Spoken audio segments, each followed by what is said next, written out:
जय श्री कृष्ण। राधे राधे। प्यारे भक्तगणों, आज है बैसाख महीने की कृष्णा पक्ष की शुक्रवार का दिन और मैं आप सभी को सुनाऊंगी शुक्रवार व्रत में सुनी जाने वाली संपूर्ण कथा। शुक्रवार का व्रत जो भी भक्त श्रद्धा पूर्वक रखते हैं और इन कथाओं को श्रवण करते हैं उन्हें शारीरिक कष्टों से मुक्ति मिलती है, वैवाहिक जीवन सुखमय बनता है, माँ लक्ष्मी की कृपा प्राप्त होती है, आर्थिक स्थिति मजबूत होती है और कुंडली में शुक्र ग्रह से शुभ फल की प्राप्ति होती है। शुक्रवार के दिन व्रत रखने से और इन कथाओं के श्रवण से अनेक लाभ मिलते हैं, इसलिए संभव हो तो व्रत अवश्य करना चाहिए।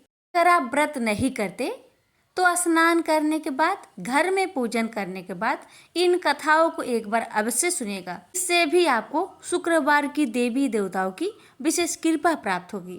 तो आइए कथा शुरू करते हैं। आपसे हमारी निवेदन है कि कथा को अधूरा ना छोड़े, कथा का अनादर ना करें, पूरा श्रद्धा से कथा को पूरा सुनिए और अपने दूसरे भक्तों के पास भी इन कथाओं को शेयर कीजिए।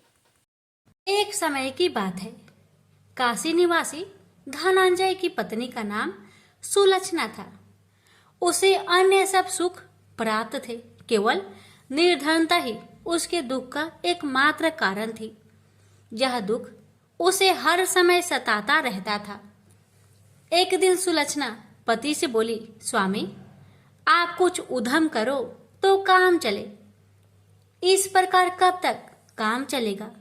सुलक्षणा की बात धनंजय के मन में बैठ गई और वह उसी दिन विश्वनाथ शंकर जी को प्रसन्न करने के लिए बैठ गया और कहने लगा, हे देवाधिदेव विश्वेश्वर, मुझे पूजा पाठ कुछ नहीं आता है, केवल आपके भरोसे बैठा हूँ। इतनी विनती करके वह 2-3 दिन भूखा प्यासा बैठा रहा। यह देखकर भगवान शंकर ने उसके कान में अन्नपूर्णा अन्नपूर्णा अन्नपूर्णा इस प्रकार 3 बार कहा। यह कौन क्या कह गया? इसी सोच में धनंजय पड़ गया कि मंदिर से आते ब्राह्मणों को देखकर पूछने लगा, पंडित जी अन्नपूर्णा कौन है? ब्राह्मणों ने कहा, तू अन्न छोड़कर बैठा है, सो तुझे अन्न की बात सूझती है, जा घर जाकर अन्न ग्रहण कर। धनंजय घर गया, स्त्री से सारी बात कही। वह बोली, नाथ चिंता मत करो, स्वयं शंकर जी ने यह मंत्र दिया है, वे स्वयं ही खुलासा करेंगे, आप फिर जाकर उनकी आराधना करो। धनंजय फिर जैसा कि तैसा पूजा में बैठ गया। रात्रि में शंकर जी ने आज्ञा दी और कहा, तू पूर्व दिशा में चला जा। वह अन्नपूर्णा का नाम जपता जाता और रास्ते में फल खाता, झरनों का पानी पीता जाता। इस प्रकार कितने ही दिनों तक चलता गया।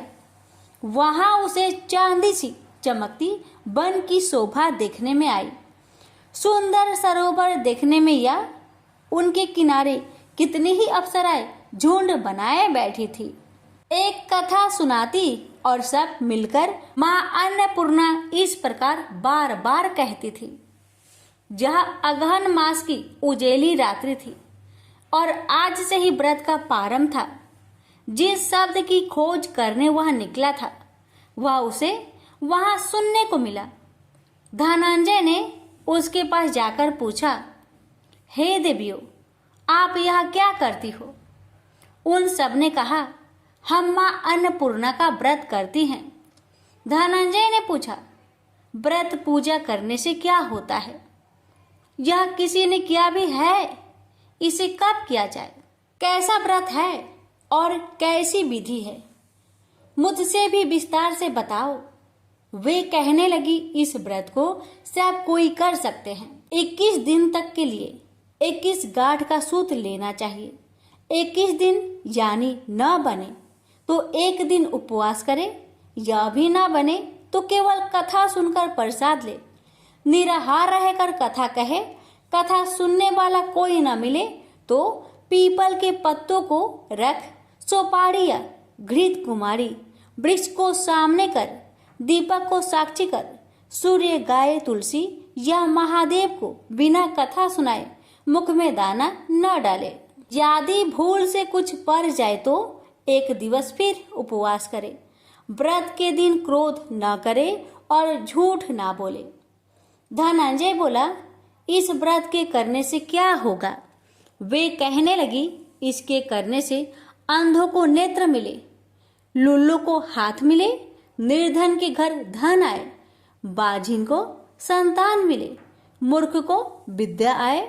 जो जिस कामना से व्रत करे माँ उसकी इच्छा पूरी करती है। वह कहने लगा, बहनों, मेरे पास भी धन नहीं है, विद्या नहीं है, कुछ भी तो नहीं है। मैं तो दुखिया ब्राह्मण हूँ, मुझे इस व्रत का सूत दोगी? हाँ भाई, तेरा कल्याण हो, हम तुम्हें अवश्य देंगे। ले इस व्रत का मंगल सूत्र ले। धनंजय ने व्रत किया। व्रत पूरा हुआ। तभी सरोवर में से 21 खंड की स्वर्ण सीढ़ी हीरा मोती जड़ी हुई प्रकट हुई। धनंजय अन्नपूर्णा अन्नपूर्णा कहता जाता था।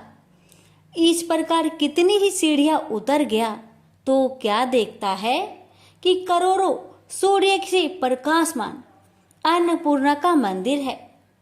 उसके सामने स्वर्ण सिंहासन पर माता अन्नपूर्णा विराजमान है। सामने भिक्षा हेतु शंकर भगवान खड़े हैं। देवांगनाएं चवर डुलाती है। कितनी ही हथियार बांधे पहरा देती है। धनंजय दौड़कर जगदम्बा के चरणों में गिर गया। देवी उसके मन का कलेश जान गई। धनंजय कहने लगा, माता, आप तो अंतर्यामी हो, आपको अपनी दशा क्या बताऊं? माता बोली, मेरा व्रत किया है, जा, संसार तेरा सत्कार करेगा। माता ने धनंजय की जिह्वा पर बीज मंत्र लिख दिया। अब तो उसके रोम रोम में विद्या प्रकट हो गई। इतने में क्या देखता है कि वह काशी विश्वनाथ के मंदिर में खड़ा है। माँ का वरदान ले धनंजय घर आया। सुलक्षणा से सब बात कही। माता जी की कृपा से उसके घर में संपत्ति उमड़ने लगी। छोटा सा घर बहुत बड़ा गिना जाने लगा। जैसे शहद के छत्तों में मक्खियां जमा होती है, उसी प्रकार अनेक सगे संबंधी आकर उसकी बड़ाई करने लगे। कहने लगे, इतना धन और इतना बड़ा घर, सुंदर संतान नहीं हो तो इस कमाई का कौन भोग करेगा? सुलक्षणा से संतान नहीं है, इसलिए तुम दूसरा विवाह करो। अनिच्छा होते हुए भी धनंजय को दूसरा विवाह करना पड़ा और सुलक्षणा को सौत का दुख उठाना पड़ा। इस प्रकार दिन बीतते गए और अगहन मास आया। नए बंधन से बंधे पति से सुलक्षणा ने कहलाया कि हम व्रत के प्रभाव से सुखी हुए हैं, इस कारण यह व्रत छोड़ना नहीं चाहिए। यह माता जी का प्रताप है जो हम इतने संपन्न और सुखी हैं। सुलक्षणा की बात सुन धनंजय उसके यहाँ आया और व्रत में बैठ गया। नई बहू को इस व्रत की खबर नहीं थी। वह धनंजय की आने की राह देख रही थी। दिन बीतते गए और व्रत पूर्ण होने में 3 दिवस बाकी थे कि नई बहू को खबर पड़ी। उसके मन में ईर्ष्या की ज्वाला दहकने लगी थी। सुलक्षणा के घर आ पहुंची और उसने वहां भगदड़ मचा दी। वह धनंजय को अपने साथ ले गई। नए घर में धनंजय को थोड़ी देर के लिए निंद्रा ने आ दबाया। इसी समय नई बहू ने उसका व्रत का सूत तोड़कर आग में फेंक दिया। अब तो माता जी का कोप जाग गया। घर में अकस्मात आग लग गई। सब कुछ जलकर खाक हो गया। सुलक्षणा जान गई और पति को फिर अपने घर ले आई। नई बहू रूठकर माता पिता के घर जा बैठी। पति को परमेश्वर मानने वाली सुलक्षणा बोली, नाथ, घबराना नहीं, माता जी की कृपा अलौकिक है। पुत्र कुपुत्र हो जाता है पर माता कुमाता नहीं होती। अब आप श्रद्धा और भक्ति से आराधना शुरू करो, वे जरूर हमारा कल्याण करेगी। धनंजय फिर माता के पीछे पड़ गया। फिर वही सरोवर सीढ़ी प्रकट हुई। उसमें माँ अन्नपूर्णा कहकर वह उतर गया। वहां जा माता जी के चरणों में रुदन करने लगा। माता प्रसन्न होकर बोली, यह मेरी स्वर्ण की मूर्ति ले, उसकी पूजा करना, तू फिर सुखी हो जाएगा। जा, तुझे मेरा आशीर्वाद है। तेरी स्त्री सुलक्षणा ने श्रद्धा से मेरा व्रत किया है, उसे मैंने पुत्र दिया है।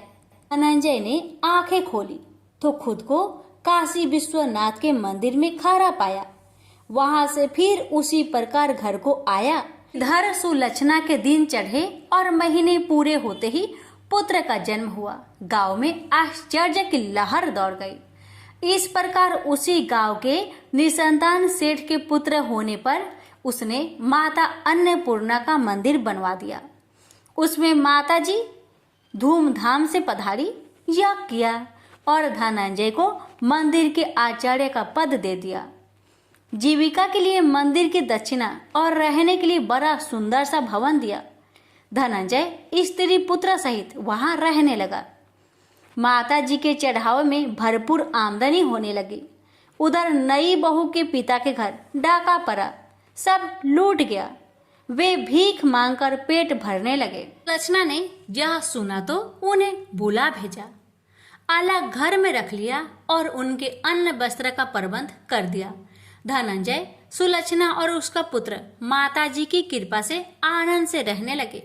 माता जी ने जैसे इनके भंडार भरे वैसे सबके भंडार भरे। हे माता, अगर आपकी कथा कहने में हमसे कोई गलती हुई हो उसे क्षमा करना और अपने सभी भक्तों की सभी मनोकामना को पूर्ण करना। प्रेम से बोलिए अन्नपूर्णा माता की जय। हर हर महादेव। माता पार्वती की जय। प्रेम से बोलिए संतोषी माता की जय। एक बुढ़िया माई थी, उसके 7 लड़के थे। 6 कमाने वाले थे और एक निकम्मा था, कमाता कुछ नहीं था। बुढ़िया माई अपनी 6 बेटों के लिए भोजन बनाती थी और उनको भोजन कराती और उनसे जो कुछ जूठन बचती वह 7वें बेटे को देती थी। एक दिन 7वां बेटा अपनी पत्नी से बोला, देखो मेरी माँ को मुझ पर कितना प्रेम है। वह बोली, क्यों नहीं, सबका जो जूठा तुमको खिलाती है। वह बोला, ऐसा नहीं हो सकता, मैं जब तक अपनी आंखों से ना देख लूं मैं मान नहीं सकता कि मेरी माँ मेरे साथ ऐसा कर सकती है। कुछ दिन बाद त्योहार आया। घर में 7 प्रकार के भोजन और चूरमे के लड्डू बने।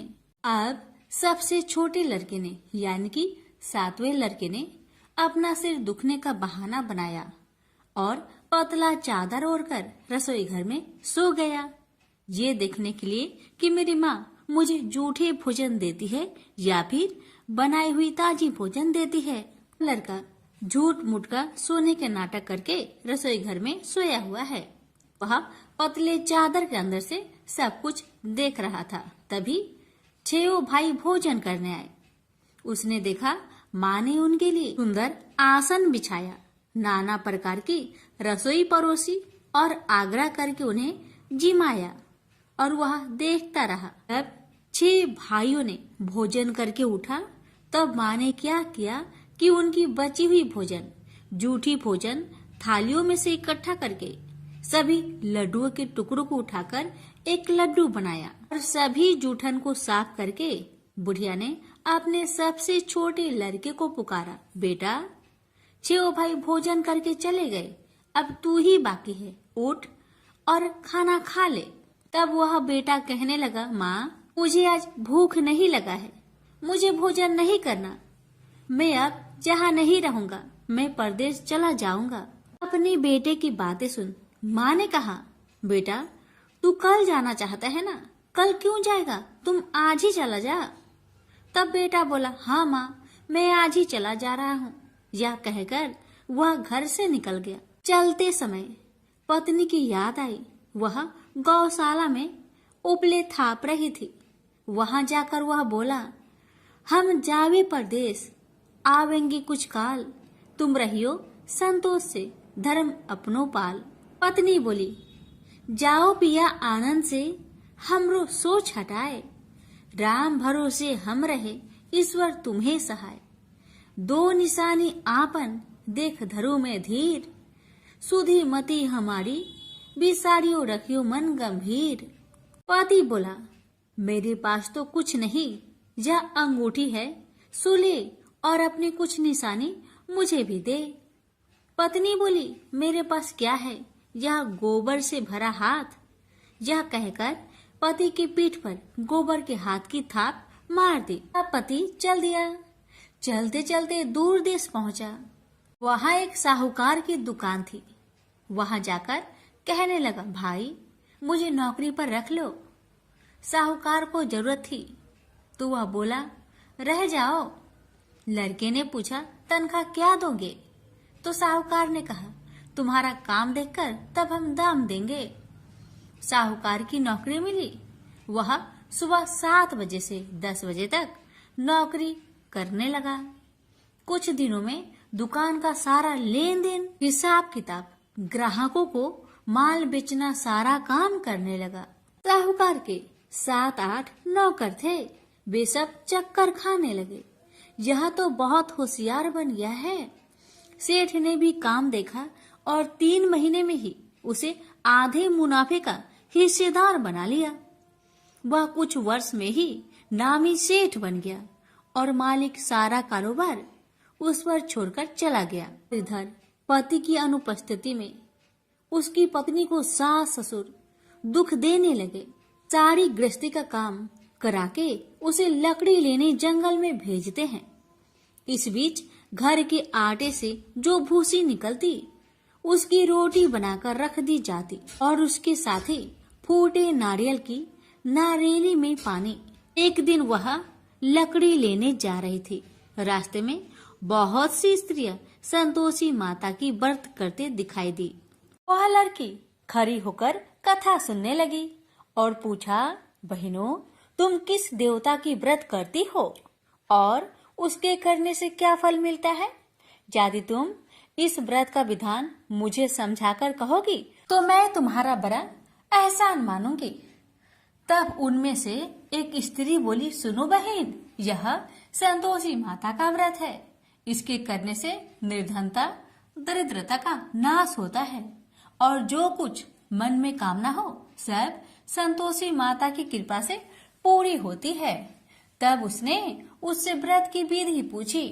वह भक्तिनी स्त्री बोली, 1.25 आने का गुड़ चना लेना, इच्छा हो तो 5.25 आने का लेना या फिर 1.25 रुपए का भी सहूलियत के अनुसार लाना। बिना परेशानी और श्रद्धा व प्रेम से जितना भी बन पड़े 1.25 लेना।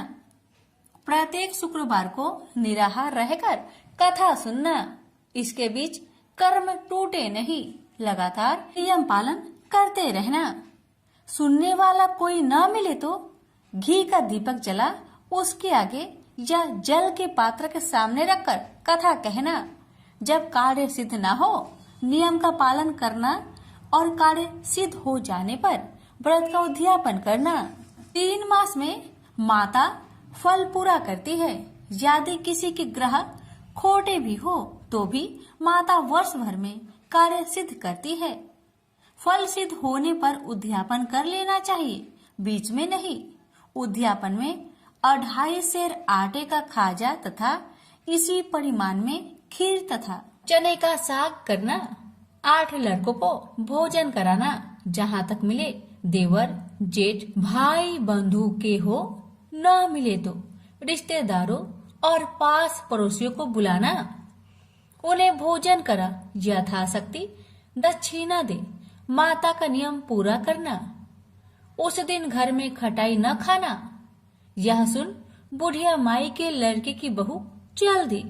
रास्ते में लकड़ी की बोझ को बेच दिया और उन पैसों से गुड़ चना ले माता की व्रत की तैयारी कर आगे चली और सामने मंदिर देखकर पूछने लगी, यह मंदिर किसका है?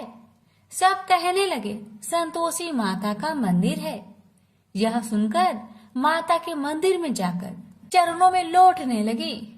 दीन हो विनती करने लगी, माँ मैं निपट अज्ञानी हूँ, व्रत के कुछ भी नियम नहीं जानती, मैं दुखी हूँ।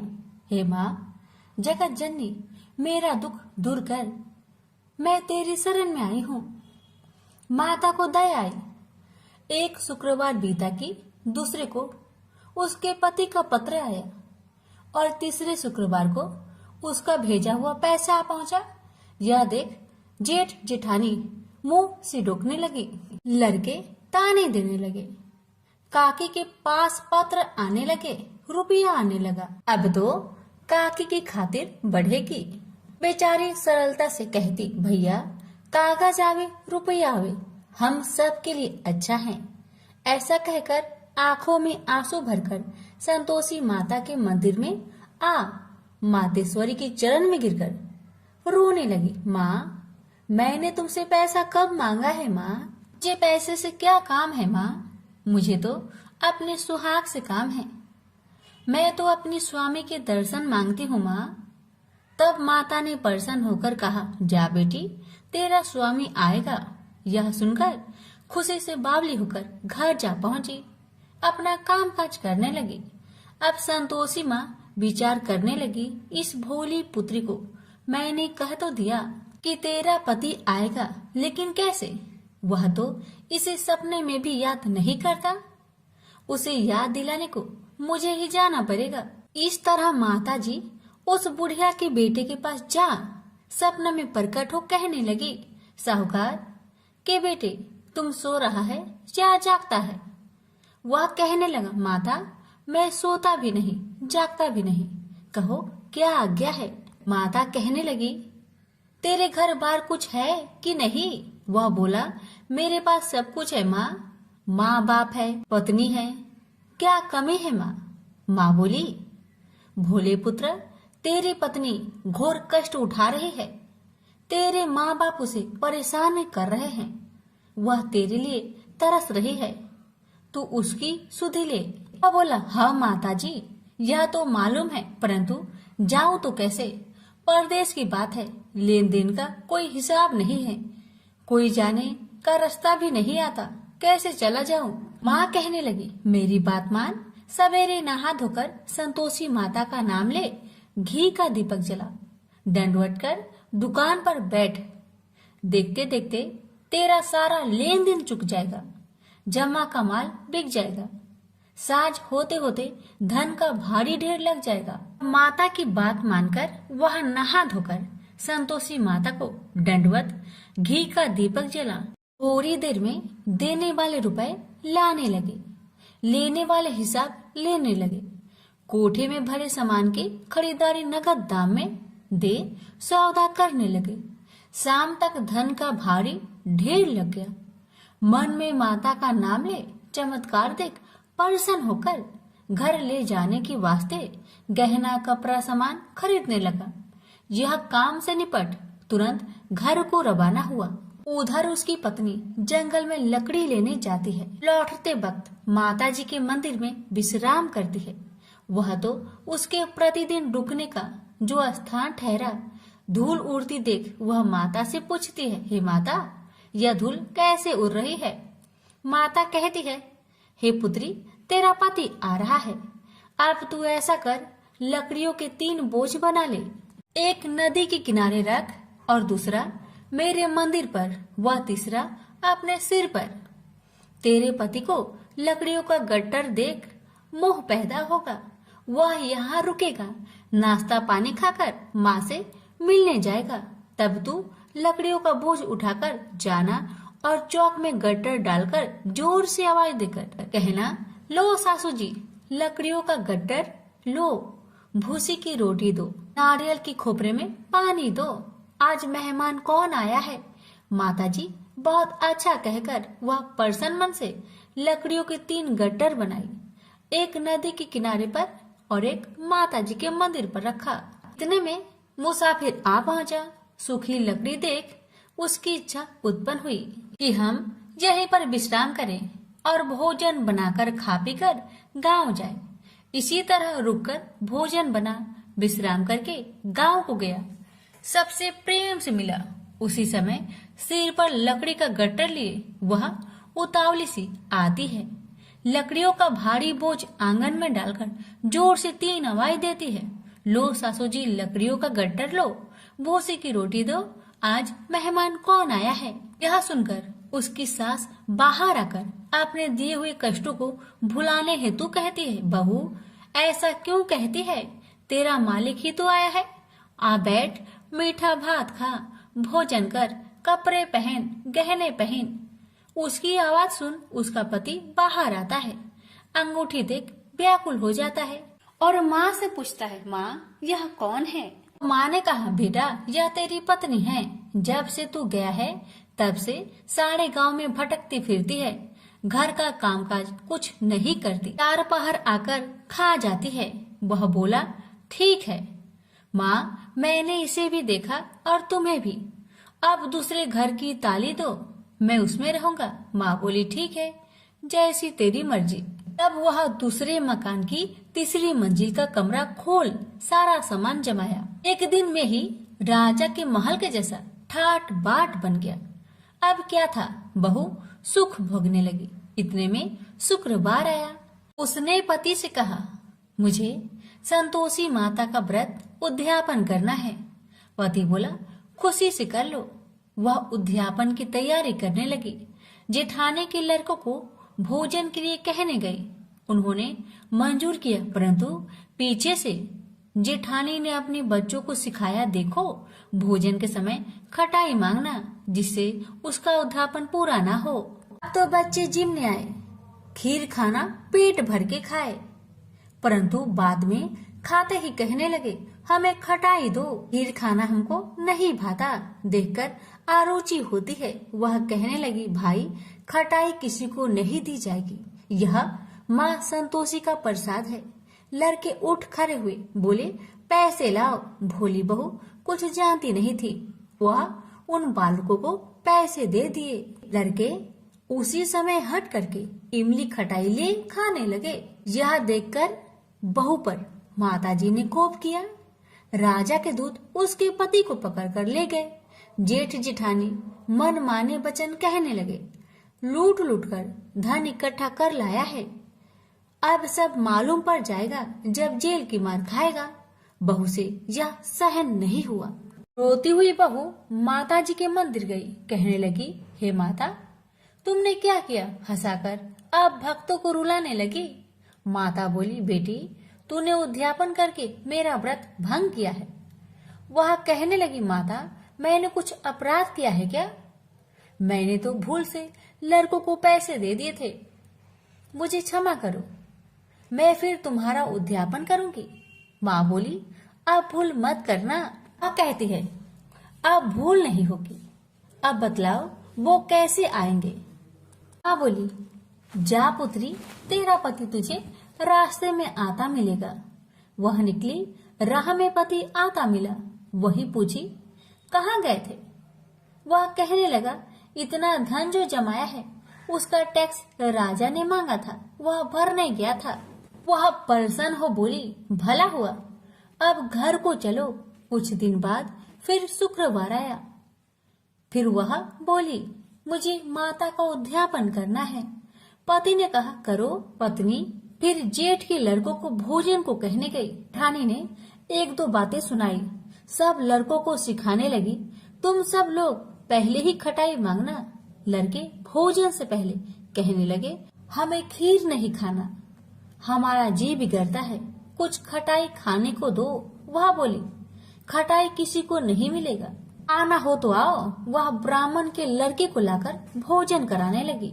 यथाशक्ति दक्षिणा की जगह एक एक फल उन्हें दिया। संतोषी माता प्रसन्न हुई।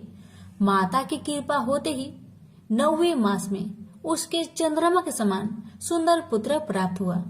पुत्र को पाकर प्रतिदिन माताजी के मंदिर में जाने लगी। माँ ने सोचा, यह रोज आती है, आज क्यों न आई, इसके घर चलो। यह विचार कर माता ने भयानक रूप बनाया। गुड़ चने से सना मुख, ऊपर सूर्य के समान होठ, उस पर मक्खियां भीन भीन कर रही थी। दहली पर पैर रखते ही उसकी सास चिल्लाई, देखो रे देखो, कोई चुड़ैल डाकिन चली आ रही है, लड़कों इसे भगाओ नहीं तो किसी को खा जाएगी। लड़के भागने लगे, चिल्लाकर खिड़की बंद करने लगे। बहू रोशनदान में देख रही थी। प्रसन्नता से पगली बन चिल्लाने लगी, आज मेरी माँ मेरे घर आई है, आज मेरी माता मेरे घर आई है। वह बच्चों को दूध पीने से हटाती थी। इतने में सास का क्रोध फट पड़ा। वह बोली, क्यों उतावली हुई है, बच्चे को पटक दिया। इतने में माँ के प्रताप से लड़के ही लड़के नजर आने लगे। वह बोली, माँ जिसका मैं व्रत करती हूँ, यह वही संतोषी माता है। सबने माता जी के चरण पकड़ लिए और विनती कर कहने लगे, हे माता, हम मूर्ख हैं, अज्ञानी हैं, तुम्हारे व्रत की विधि हम नहीं जानते। व्रत भंग कर हमने बड़ा अपराध किया है। जग माता, आप हमारा अपराध क्षमा करो। इस प्रकार माता प्रसन्न हुई। बहू को प्रसन्न हो जैसा फल दिया, वैसा माता सबको दे। जो पढ़े उसका मनोरथ पूर्ण हो, जो सुने उसका भी मनोरथ पूर्ण हो। प्रेम से बोली संतोषी माता की जय। मनोहर एक प्राइवेट फर्म में साधारण पद पर कार्य करता था। जितना वेतन मिलता था उसमें घर खर्च मुश्किल से ही पूरा हो पाता था। यही कारण था कि वह धन का यथोचित संग्रह नहीं कर पाया। उसने इतना अवश्य किया था कि अपनी लड़की रचना को अच्छी शिक्षा दिलाने में लापरवाही नहीं बरती थी। रंजना जितनी खूबसूरत थी उतनी ही गुणवान व बुद्धिमान थी। समय के साथ साथ उसने यौवन की दहलीज पर कदम रखा। एक दिन मनोहर की पत्नी माधवी ने कहा, सुनो जी, लड़की अब सयानी हो गई है, इसके बारे में कुछ सोचा है आपने? मनोहर ने कहा, तुम चिंता क्यों करती हो? भाग्यवान, हमारी बिटिया में क्या कमी है? वह सुंदर है, गुणवान है, बुद्धिमान है। इसका हाथ मांगने के लिए तो लड़के वाले की लाइन लग जाएगी, तुम देखती रहना। लेकिन माँ तो माँ ही होती है। उसे बदलते समय का अनुभव भी था।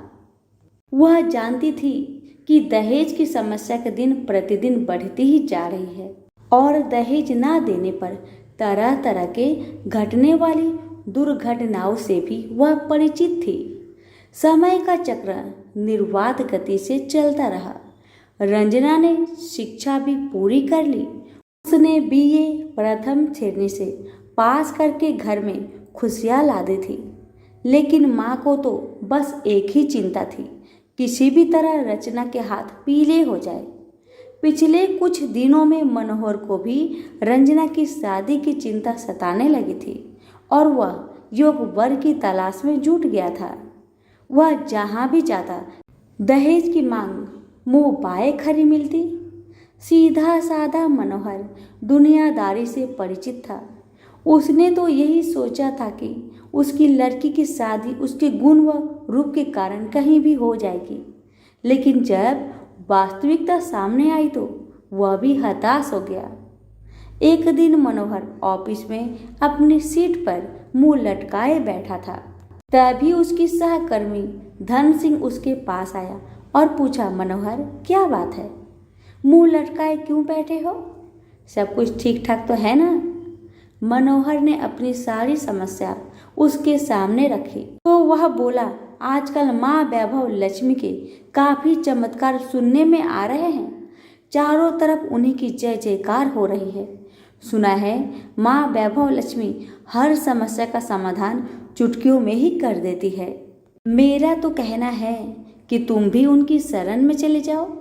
बिटिया के लिए योग वर खुद ब खुद तुम्हारे द्वार पर आ जाएगा। धन सिंह की बातों से मनोहर का विवेक जाग उठा और उसने पत्नी सहित माँ वैभव लक्ष्मी के 21 शुक्रवार तक व्रत रखने का संकल्प लिया। व्रत के दिन पति पत्नी माँ का ही गुणगान करते रहे और शाम को पूजन कर भोजन करते हैं। इस तरह जब 7वें शुक्रवार का व्रत था, उसी दिन उसकी फर्म का मालिक सेठ दीनदयाल उसके घर पहुंचा। उन्हें देखकर पहले तो मनोहर चौंका, फिर आओ भगत में जुट गया। सेठ दीनदयाल ने मनोहर से कहा, मनोहर बुरा न मानना, तो मैं एक बात कहूँ। मनोहर ने कहा, आप भी कैसी बातें करते हैं सेठ जी, आप तो बस आदेश करें। सेठ दीनदयाल ने कहा, तुम्हारी बेटी रचना मुझे और मेरे लड़के राजेश को बहुत पसंद है। मैं चाहता हूँ कि इन दोनों की शादी कर दी जाए। तुम्हें कोई आपत्ति हो तो मुझे कहो। मनोहर को कानों से सुने शब्द पर विश्वास नहीं हुआ।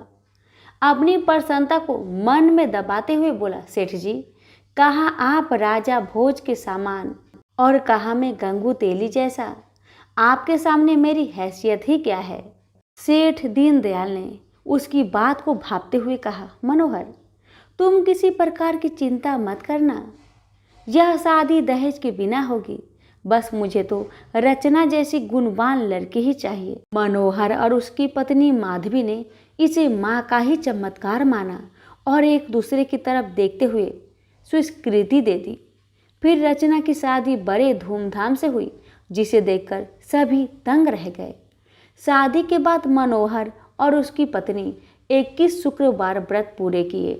व्रत के अंतिम दिनों दोनों ने 21 कन्याओं को भोजन कराया तथा माँ वैभव लक्ष्मी का विधिवत पूजन कर व्रत कथा की 21 पुस्तकें माँ के श्रद्धालु भक्तों में बांटी।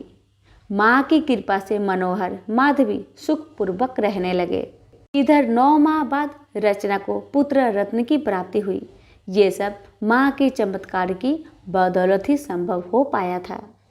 तो सभी मिलकर बोलिए, माँ वैभव लक्ष्मी की जय। कथा अच्छी लगे तो दूसरों को शेयर अवश्य करें।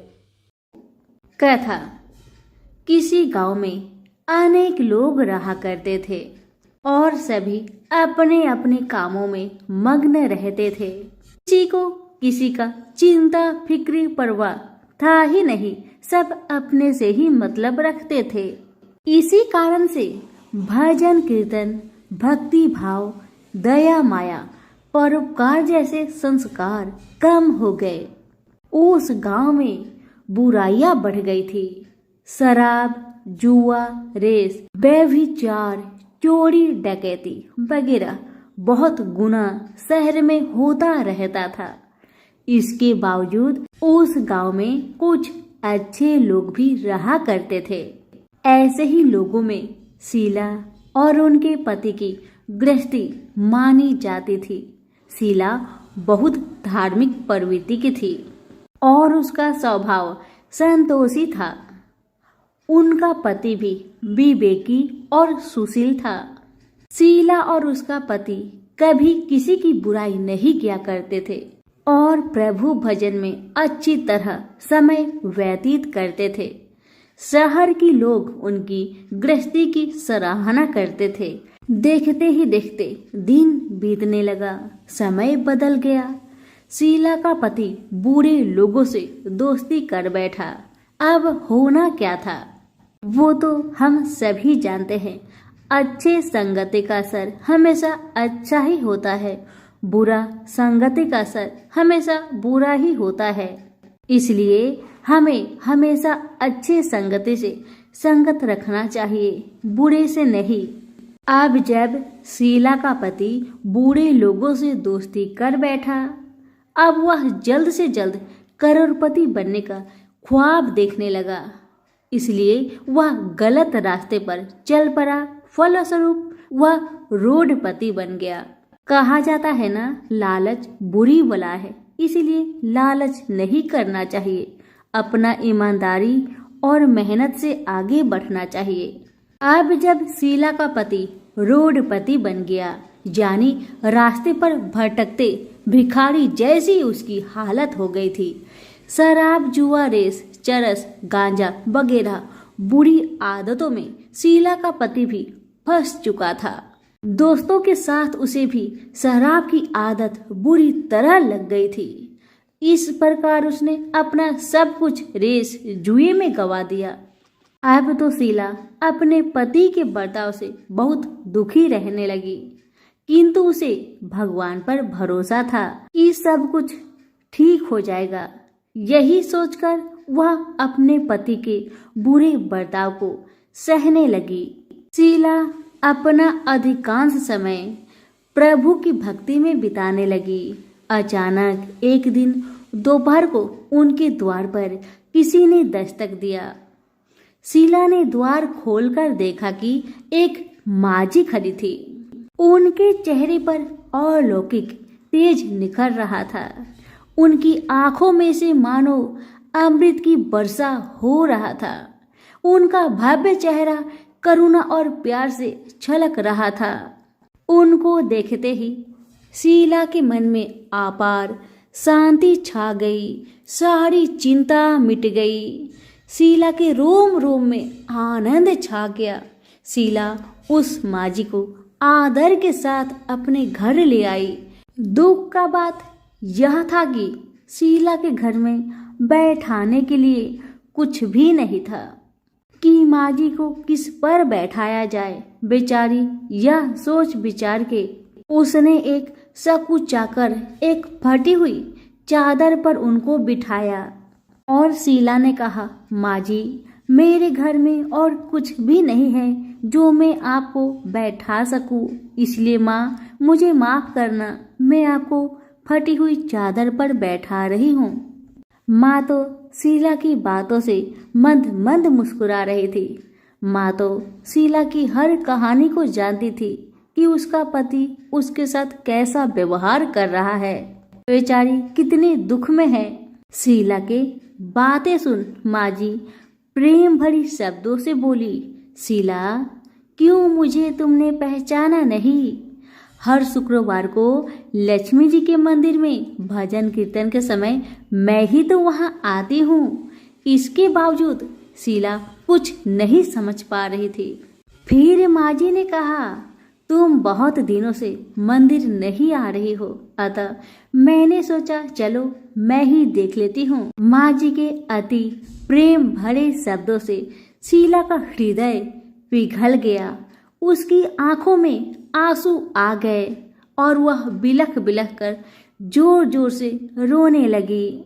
शीला को रोते देखकर माझी ने कहा, बेटी, सुख और दुख तो धूप और छाव जैसे होते हैं। धैर्य रखो बेटी, धैर्य रखो। और तुझे क्या परेशानी है, मुझे सारी परेशानी बता दे। माझी के व्यवहार से शीला को काफी संबल मिला और सुख की आस में उसने माझी को अपनी सारी दुख की कहानी सुना दी। कहानी सुनकर माझी ने कहा, कर्म की गति न्यारी होती है। हर इंसान को अपने कर्म भुगतने ही पड़ते हैं। इसलिए बेटी, तू चिंता मत कर, अब तू कर्म भुगत चुकी है। अब तुम्हारे सुख के दिन अवश्य आएगी।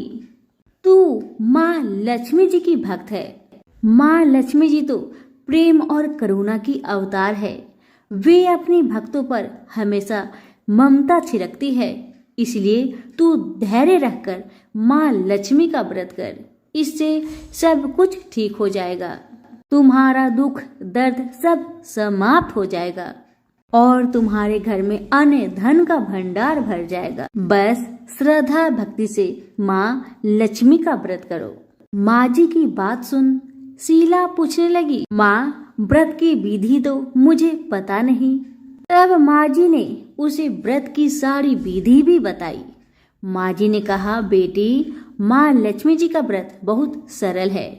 उसे वर लक्ष्मी व्रत या वैभव लक्ष्मी व्रत कहा जाता है।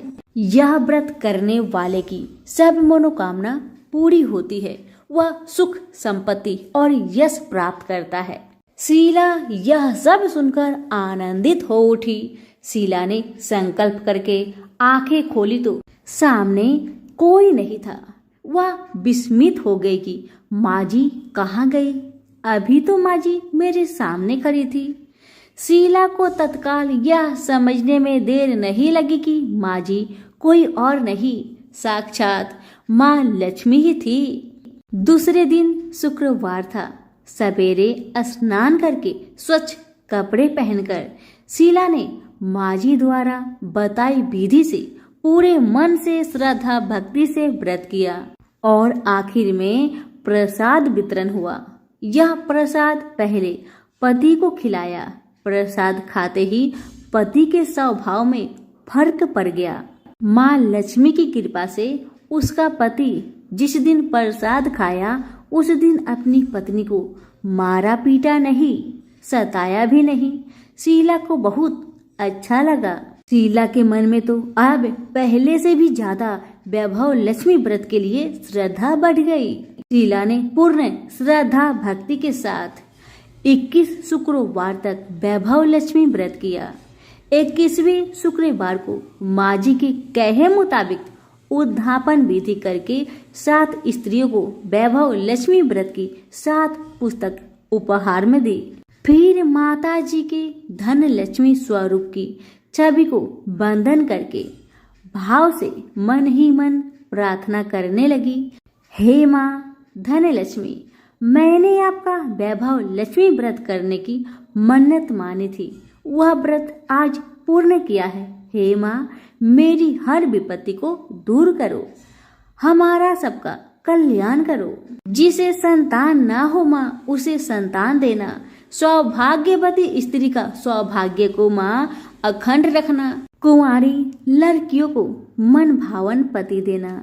जो आपका यह चमत्कारी वैभव लक्ष्मी व्रत करे, उनकी सब विपत्ति को दूर करना, सभी को सुखी रखना। हे माँ, आपकी महिमा अपार है। ऐसा बोलकर लक्ष्मी जी के धन लक्ष्मी स्वरूप की छवि को प्रणाम किया। व्रत के प्रभाव से शीला का पति अच्छा इंसान बन गया और अब शीला का पति मेहनत करके व्यवसाय करने लगा। उसने तुरंत शीला की गिरवी रखे गहने छुड़ा लिए। घर में धन की बाढ़ सी आ गई। घर में पहले जैसी सुख शांति छा गई। वैभव लक्ष्मी व्रत का प्रभाव देखकर मोहल्ले की दूसरी स्त्रियां भी विधि पूर्वक वैभव लक्ष्मी व्रत करने लगी। सभी प्रेम से बोले, वैभव लक्ष्मी माता की जय हो। आइए अब जानते हैं वैभव लक्ष्मी व्रत का उद्धापन विधि। 7, 11 या 21 जितने भी शुक्रवार की मन्नत मांगी हो, उतने शुक्रवार तक यह व्रत पूरी श्रद्धा तथा भावना के साथ करना चाहिए।